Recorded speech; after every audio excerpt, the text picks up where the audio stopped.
Welcome to the Stoa.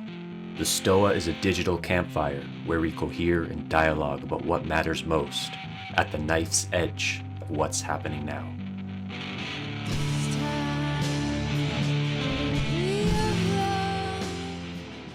I get a thumbs up if everyone can hear me clearly.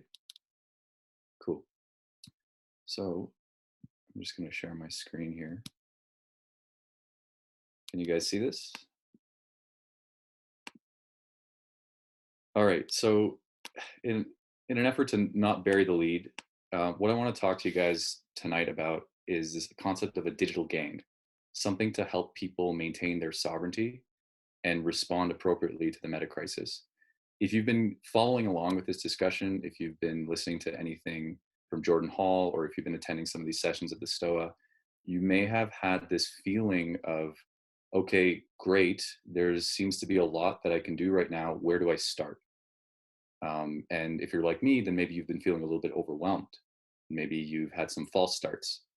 If I'm successful with this conversation and with the group discussion that proceeds after it, then maybe by the end of the hour, we will have a better sense of where to start and how to do so successfully. So to put it really crudely, I'm going to talk for a little bit. Hopefully I can get through it in 15 minutes, and then we'll have an open discussion. And at the end, there will be a call to action, something that will actually allow us to move forward on some of the themes that are going on here. But before getting into that, I just want to say a few points about housekeeping. So first, if you can, please turn on your video. We're not recording the group discussion section of it, so you can afford a little more vulnerability. You don't have to worry about, if your room looks ugly or something like that. And it really improves the collective vibe and makes it feel more like a digital campfire. The second thing is use the chat. Feel free to have a parallel discussion. If I say something that prompts like an interesting idea or a quote or something you want to share with everybody else, just throw it in the chat. If I ask a question, feel free to respond in the chat. And then the final thing is make friends. So even if you don't get any new ideas tonight, but you have one new relationship, that's a huge success. And you might be wondering, how do you do that? One technique is if you hear somebody say something that you really like, just send them a private message in the chat and say, I liked what you said. Maybe we can talk about it further. Here are my thoughts. Here's my Twitter. Follow me, something like that. And maybe you can make some friends on the internet. Okay, without further delay, I'm going to try to formulate kind of a summary of the problem that we're currently faced with. So you can think of this as COVID-19. You can think of this as the meta crisis. I particularly liked one angle that Jordan Hall had in one of his situational assessments, where he was talking about how the physical health crisis that started with COVID-19 is quickly turning into a mental health crisis. There's many aspects to this, but this one was very salient to me. And I imagine that's intuitively true for a lot of you, but just to highlight a few things, there's millions of people in social isolation. There's joblessness, loss of income, loss of purpose. There's this collective breakdown in sense making with a really aggressive news cycle that is making us afraid, and like we don't know, how to tell up from down or what to believe. And I would say mortality salience has gone up like crazy. A lot of people who aren't used to looking into the void are now being forced to do so. And then we're surrounded by the most advanced tools of escapism ever created. So like Netflix, processed food delivery, pornography, social media, etc. So that's one piece. On the other hand, the world desperately needs emergent leaders. This is the second side of the coin. We need people more than ever right now to be fully deployed. We need people to find a way to grab an aspect of the dragon's tail and pull, and it's overwhelming. So what do we do in response to that? Here's a really reductionistic approach that I found helpful. What does it mean to be fully deployed? I think it's a combination of cultivating personal sovereignty and giving your best gifts for the current moment. So we're going to explore that a little bit. Personal sovereignty is a term that you may have heard before. I like this simple definition. It's the capacity to be responsive and not reactive.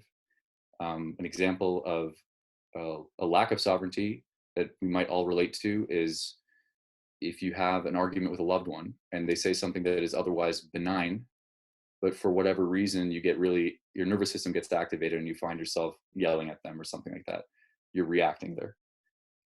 You can imagine that in a moment like this, in a moment like a crisis, this need is greater than ever. So how do we maintain our responsiveness? Just to kind of contextualize this, sorry, I'm just going to move some Zoom stuff around a bit. Personal sovereignty is the foundation for sense making, and sense making is the foundation for choice making, and choice making is our ability to respond to the meta crisis. It ultimately comes down to the quality of our decisions.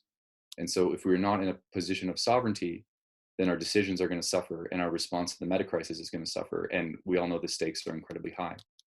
So how can we begin to cultivate or maintain our personal sovereignty? The first step is something incredibly mundane. And I don't think this will be a surprise to many people, but we need to begin by managing our physiology. And the fundamentals for this have always been the same. They've never changed. We need to have good habits around sleep, nutrition, exercise, and meditation. And meditation is probably the most controversial of the 4 items there, but any kind of mental practice that allows you to inquire into the nature of your own mind, anything that allows you to develop meta level awareness on what's happening and kind of loosen up your ego so you're not having egoic responses to things. I call these life practices. And you can imagine all the habits that kind of go along with this. The next step is to manage your addiction. So going back to those tools of escapism, and I think this is really beautifully summed up by something Naval Ravikant said, all modern diseases are diseases of abundance. We're surrounded by supernormal stimuli. You know, there's more drama in a single Netflix movie than any of us will experience probably throughout our entire lives. I mean, that seems to be changing in light of what's happening right now, but you get the idea. Or the fact that right now it's the ethical choice to get your food delivered instead of going to the grocery store. And there's all these processed food options that a lot of people are going to partake in. So if you fall into these traps, then you're basically compromising your vehicle for sense making and choice making. You're compromising your sovereignty. And I just put a list of examples here. And you know, you can pick your poison. I'm sure everyone will have here. I'll highlight a couple things here. So digital ego hits. So this is where you make decisions based on notifications that pop up on your phone related to relationships that you actually care about, but they aren't the highest fidelity form of relating to those people. News is a big one that's been affecting me, and just feeds in general, where you click one thing and then next thing you know, you're on Facebook for an hour. The practice to respond to these addictions, I'm calling negations. So how do you negate your addictions such that you upregulate your personal sovereignty? And then the final one, which admittedly is a much more complex discussion and kind of beyond the scope of this initial presentation, is giving your best gifts. And the thing I'd like to highlight here is, if we improve our life practices and if we become ascetics and we negate Netflix and YouTube and all these things, and we upregulate our personal sovereignty, but just do it for its own sake, it's like building a high performance vehicle without any intention to drive it. We basically need a direction to energize and justify this project. We need a why.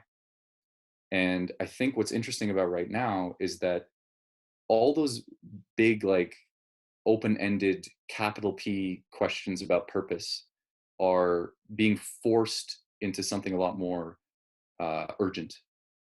So I know a lot of people who have been trying to figure out their why for years, and they've done, a bunch of different practices to try to discern that, and it seems to be a never-ending quest.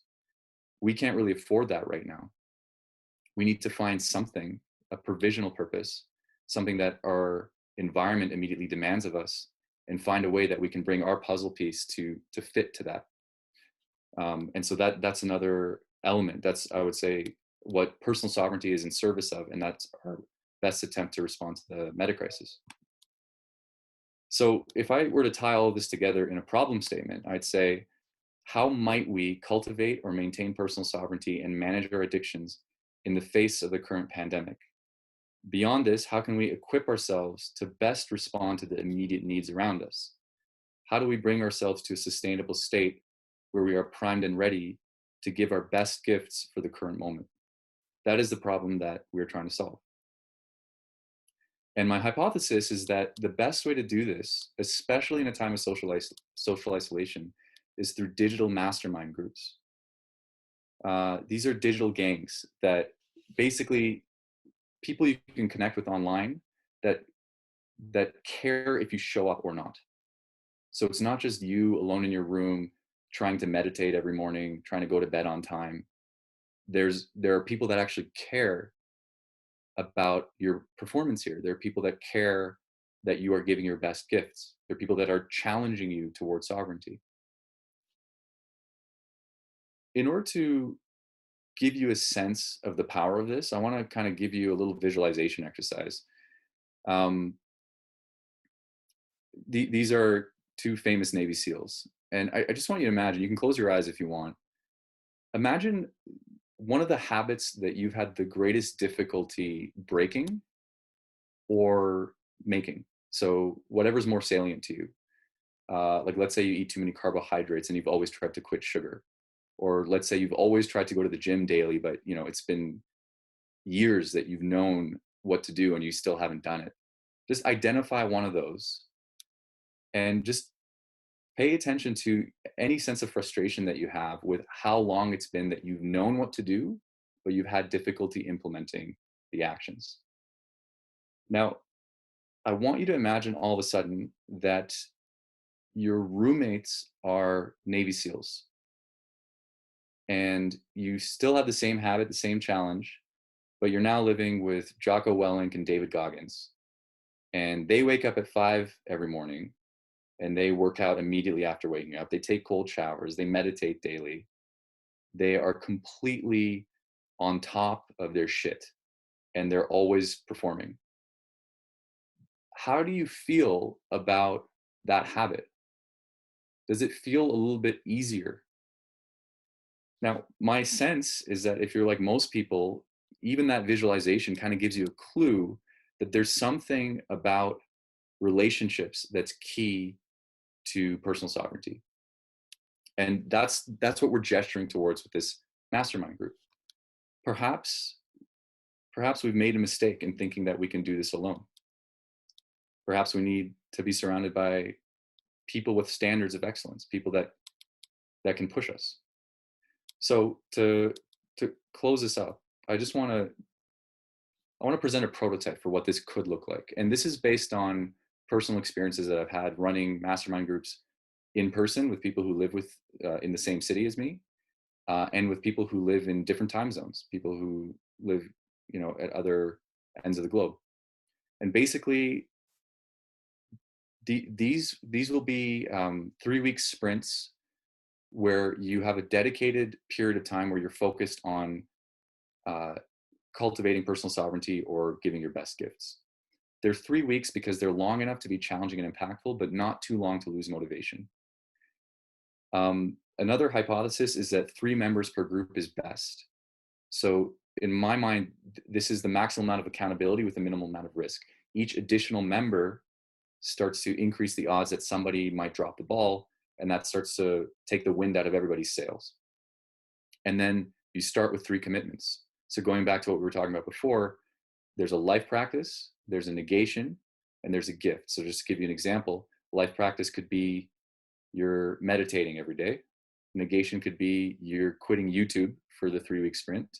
And a gift could be you are going to be publishing an article every week representing your perspective on the meta crisis, something like that. And I think I have a final slide here about what this could look like in terms of the tools. So yes, one way that I've done this is weekly housekeeping Zoom calls. So once a week, and everybody sets a timer and you have 10 minutes to share what went on that week and how you did with your life practices, negations, and your gifts, while another person jots down notes in a collective Google Doc. And then there's 5 minutes for the group to respond. So you can source the collective intelligence, and then you switch until you're done.